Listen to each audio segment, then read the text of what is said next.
What up, dudes? It's Gaz, and welcome back to another edition of This Week in Warframe, going over this week's reset for Nightwave, showing some things you could be expecting this week, and, just talking about what's currently coming up. Before we get into it, make sure you are subbed to the channel and all that. Make sure to check the live stream channel if you'd like to hear me talk a bunch. And also check out the previous two videos on the dev stream overview, because spoiler alert, there's not really much going on this week in Warframe, but we talked about the stuff that's going to be happening on April 27th, the Angels of Zerawan update. So let's get into it. Do be reminded that there is a 9th anniversary event going on right now. So this week there will be, starting April 11th, there is going to be a alert for a Dex Dakra, which you do get the weapon slot if you already have it. So just delete the weapon after you completed the mission if you want to. There's also additional reward in a different alert for a weapon slot, and there's also the Dex Raksaka armor, which there's no such thing as armor slots in this game yet, so you don't need to delete that one either. And this upcoming weekend, there's going to be a double credit weekend, so make sure you farm mega credits if you need them. Destroy the Profit Taker all day long. Alright, let's go over these Nightwave challenges here, and just a reminder, you get like about 4 ranks per week, so it seems like after I do all the challenges, I should have range advantage unlocked for the Act Jagara, giving 300% increased damage if no enemies are within 10 meters. If I can get my internet fixed tonight, maybe we'll stream testing this out for the first time, potentially. Alright, so let's go over these challenges here. So we've got the first normal weekly is complete 3 exterminate missions, pretty straightforward there. We've actually got an elite weekly involving exterminate, so you can actually do double progress here. The next one we've got loyalty, gain a total of 5,000 standing across all syndicate factions. So I believe that the open worlds are considered syndicates too. So you can just do some like normal syndicate bounties, or just have a sigil equipped for whatever syndicate you'd like to level up, like New Loka, Steel Meridian, whatever. And this is like one of the easiest challenges ever. Just basically get XP or affinity, whatever they want to call it in this game. Yeah, really, really easy one. That might be a new challenge, actually, loyalty. The next one is called Night and Day. Collect 15 Voam and Phos residue in the Cambion Drift. This is going to definitely require you hunting it down a good amount, and also I don't believe that resource boosters work on this. They have never worked on this for some reason. They actually have a how-to on these, now that's fun. Enter the Cambion Drift on Deimos. Scour the landscape for Voam. There's basically orange and blue stuff on the ground. The guaranteed way to do this is do isolation vaults. There is a step. The first step of the isolation vault is you have to actually pick up 6 of these, and it marks them on the map for you. So if you wanted to make it like foolproof, just do like the first step of like 3 isolation vaults, and you'll have this done. Don't complete the whole thing. Just instantly fail it on purpose and redo it, and it will mark these 6 for you again. So not too bad, but you need to know what to do to make that work. This is on the Infested Open World, by the way. Next one is Rescuer. Complete 3 rescue missions. I think the fastest one is on the Ice Planet. I don't remember the name of it, but it's really easy and fast. And then the next one is Saboteur. Complete 3 sabotage missions. These are very straightforward challenges this week. The fastest sabotage mission is Enceladus on Saturn. You just basically, it's not even like a sabotage the ship kind of. You shoot these 3 like mining trucks, and then it's done.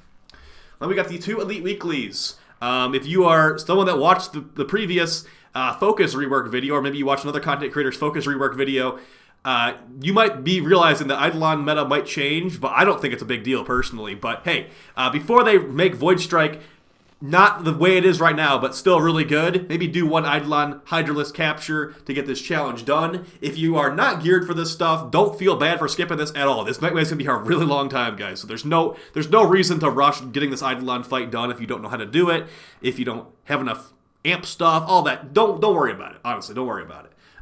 And by the way, there's really no reason to do it on the Steel Path. I think it gives you like 1 Steel Essence per Eidolon. So yeah, if you want to, sure, but I'm not going to be doing that. And then the last one, Silent Eliminator. Complete an exterminate mission with only level 30 or higher enemies without triggering the alarms. This used to work in the Void. I believe it still does. I will test this while I'm uploading the video if it still works in the Void, and I'll make a pinned comment if it doesn't work. Okay, how about that? So yeah, Oxamoko in the Void, I think it's called. Just run it on like Mesa or Saren or something like that. They don't have alarms in the Void, so it should still work. If it doesn't work, you just need to be sneaky, I guess, and be a silent Brahma spammer. All right, moving on to the actual Cred Offerings. We've, of course, got the evergreen stuff up here at the top. Bobon parts, Orkin Catalyst, and Reactor. 19 Extract, very good crafting resource. If you're a newer player, I'd say they pick some of this up and not any of this other stuff. Kuva for 50 Nora creds. Not really worth it, in my opinion, but be my guest. And then as far as helmets, we've actually got... I know I kind of jumped the gun last week saying we had good helmets. No, this week we actually do have good helmets. We've got the Nidus Prion helmet. So when he gets mutation stacks, these little infested fingers open up, and it looks pretty cool. So I like that one. Mirage Harlequin helmet. I actually prefer this over a lot of the helmets for Mirage, and the Prime one might be a little bit better to some people, but I still like this one a lot, so maybe potentially pick that up if you're a Mirage fan. Hero Suffragan helmet. He's got little vampire fangs. Now, I don't like this one as much anymore, but if you want to see like a gigantic golden like back of the helmet, this is a very metallic helmet, and Hero Prime and Hero Grax looks better, but whatever. Saren Chlor helmet. I used to like this one, don't rock it anymore. The Ivara Loxley helmet, kind of like an Archer, I guess, Archer Robin Hood kind of situation here. Hydroid Lull, Excalibur, got plenty of those already.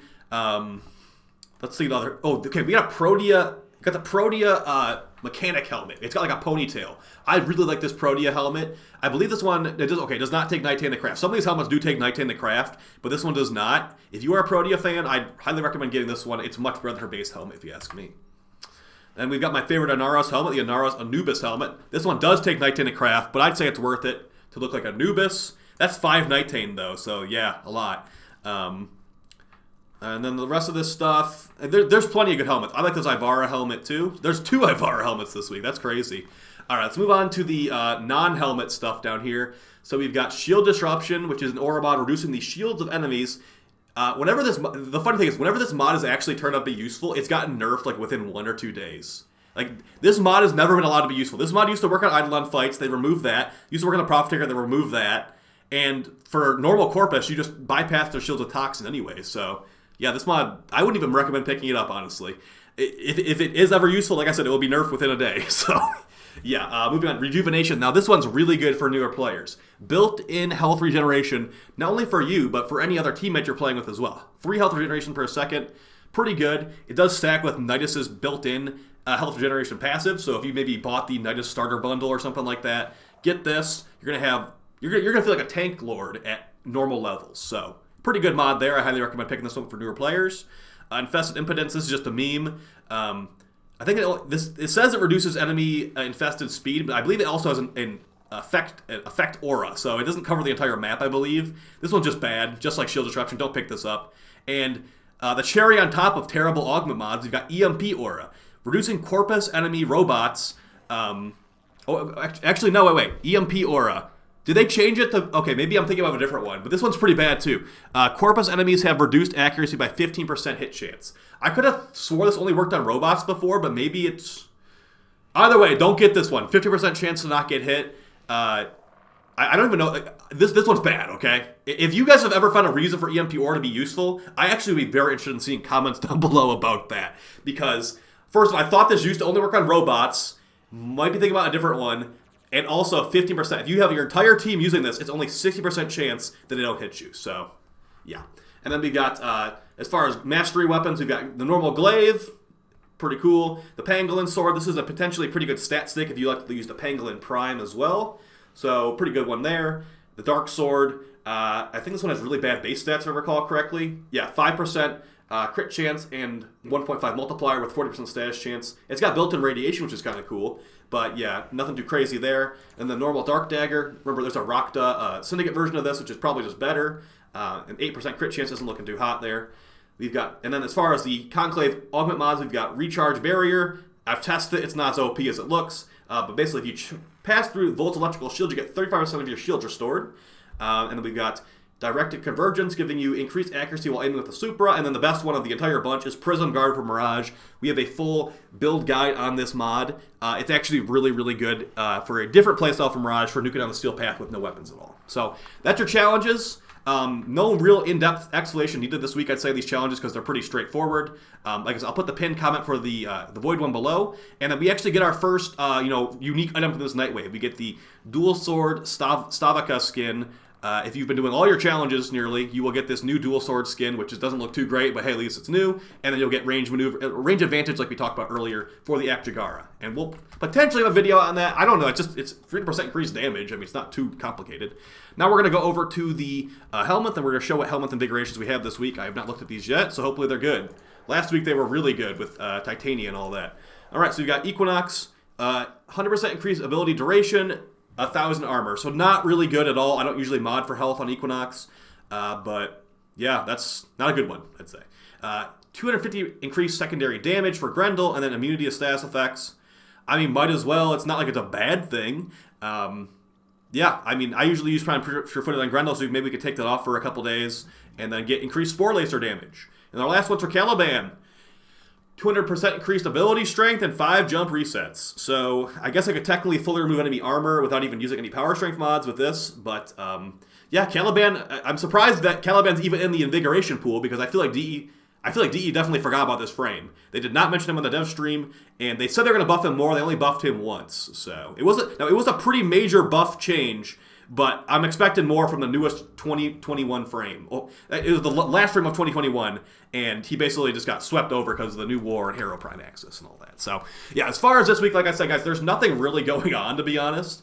We're getting that double credit weekend, which I'll probably farm out to get, like 200 million credits or something like that.